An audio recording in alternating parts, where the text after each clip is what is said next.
नमस्कार दोस्तों, आपका फिर से स्वागत है अपने YouTube चैनल एस्ट्रोलॉजर इंद्रशेखर में। आज हम माघ महात्म्य कथा का 18वां अध्याय शुरू करेंगे।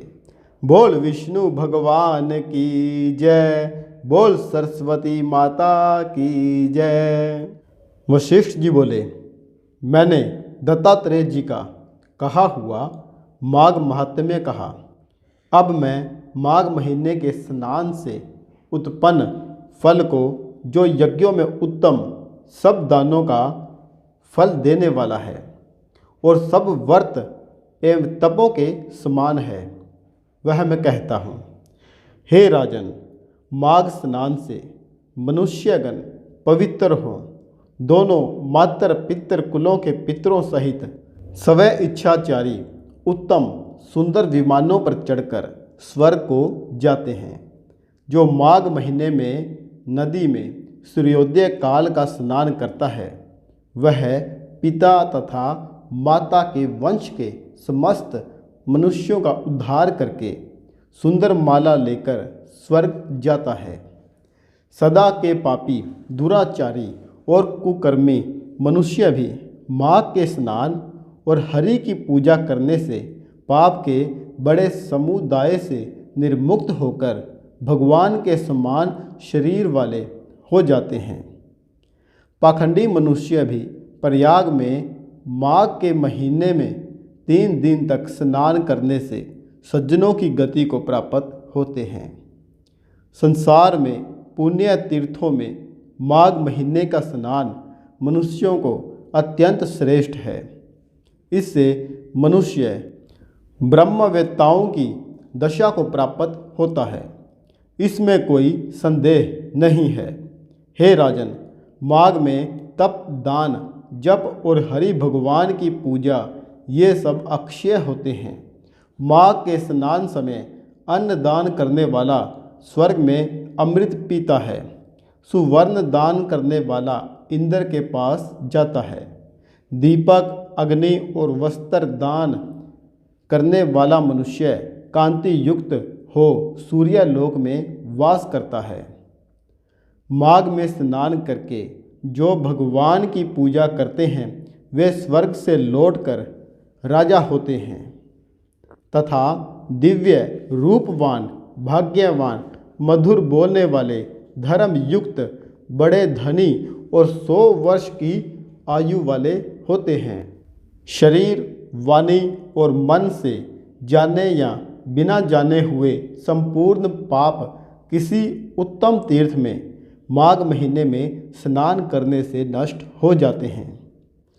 गंधर्व की कन्या पुराने समय में राजा के शाप से पाप के फल को भोगती हुई लोमश ऋषि के वचन से माघ महीने में स्नान कर पाप से छूट गई।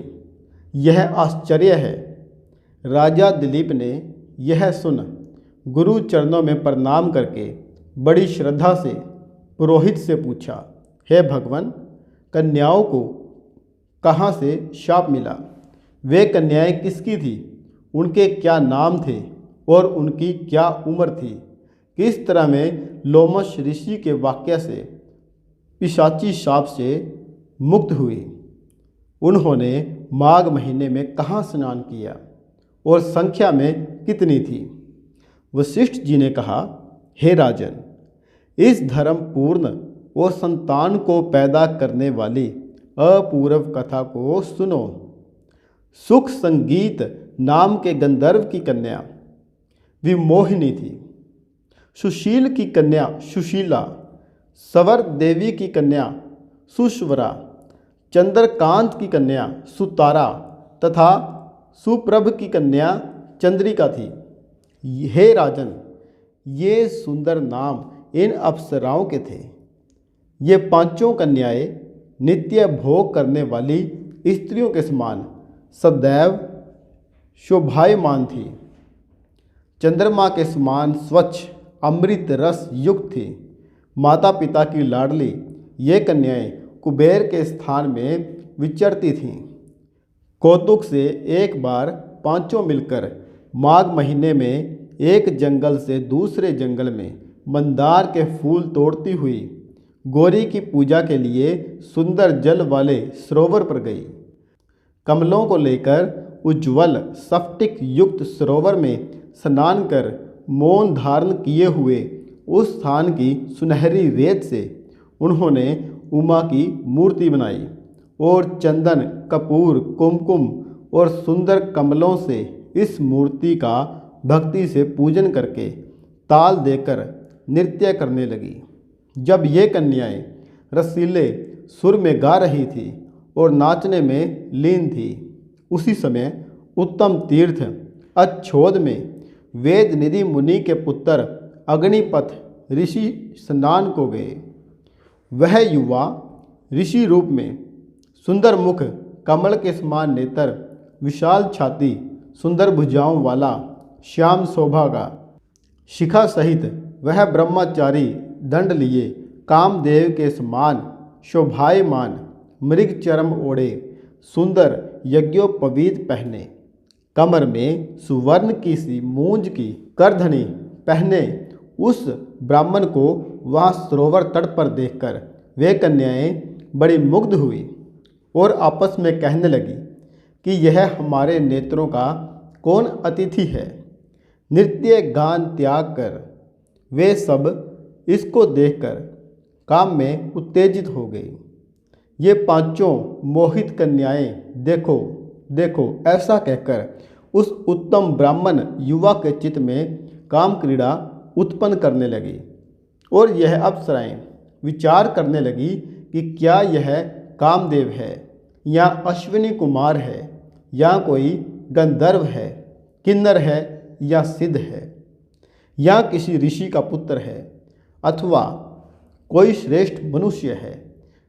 यह कोई भी हो, ब्रह्मा ने इसको हम लोगों के लिए ही बनाया है। गौरी हम कुमारियों के लिए ही इसे यहाँ लाई हैं। हे नृपवर, पांचों कन्याएं आपस में कह रही थी कि यह तुमसे वरा गया तथा मुझसे वरा गया, जैसे तुमसे वरा गया वैसे मुझसे वरा गया। वहाँ पर इसके वचन को सुनकर मध्याह्न की विधि करके उस ब्रह्मचारी ने मन में सोचा कि यहाँ तो बड़ी बाधा हुई। ब्रह्मा, विष्णु, शिव आदि देवता और योग बल वाले ऋषि लोग भी अबलाओं की लीला से मोहित हो गए। यह बड़ा आश्चर्य है। स्त्रियों के नेत्र रूपी तीक्ष्ण बाणों से किसका मंद रूपी हरिण नहीं बिंध जाता। महात्माओं का कहना है कि स्त्रियों के पास रहना कष्टकारक है, इसलिए जब तक ये पास नहीं आती हैं मैं घर चला जाता हूँ। तब तक ये वीरांगनाएं उसके समीप नहीं आई। उसके पहले ही वह विपर वैष्णव प्रभाव से अंतर्ध्यान हो गया। हे राजन, तब इस ऋषि पुत्र के चले जाने पर ये कन्याएं आतुर हो नेत्रों से शून्य दसों दिशाओं में देखने लगी और कहने लगी, यह कोई जादूगर या मायावी है जो देखते देखते विलीन हो गया। फिर विरह की अग्नि में जलती हुई बोली, हे कांत, यह जादू की माया छोड़कर अपना दर्शन दो। क्या ब्रह्मा ने हम लोगों को बड़ा कष्ट देने के लिए ही तुम्हारी रचना की है? क्या तुम दया रहित हो? हम पर तुम्हारी रुचि नहीं है? हम पर विश्वास नहीं करते या हमारी परीक्षा ले रहे हो? क्या तुम नाचने में होशियार हो या माया में चतुर हो? क्या किसी के चित्त में घुसकर उसमें से निकलना नहीं जानते? क्या हम अपराधियों पर क्रोध करते हो? क्या दूसरों को धोखा देने या किसी के दुख को नहीं जानते? हे हृदयेश्वर, तुम्हारे दर्शन बिना हम ना जिएंगी। फिर से तुम्हारे दर्शन की आशा से हम जी रहे हैं। दया कर आप हमें शीघ्र ले चलो और अपने दर्शन देकर हमारे दुख को तुरंत दूर करो, क्योंकि सज्जन लोग किसी के विनाश को नहीं देखते। माघ महात्म्य कथा का 18वां अध्याय समाप्त करते हैं। दोस्तों, वीडियो को लास्ट तक देखने के लिए आपका बहुत बहुत धन्यवाद।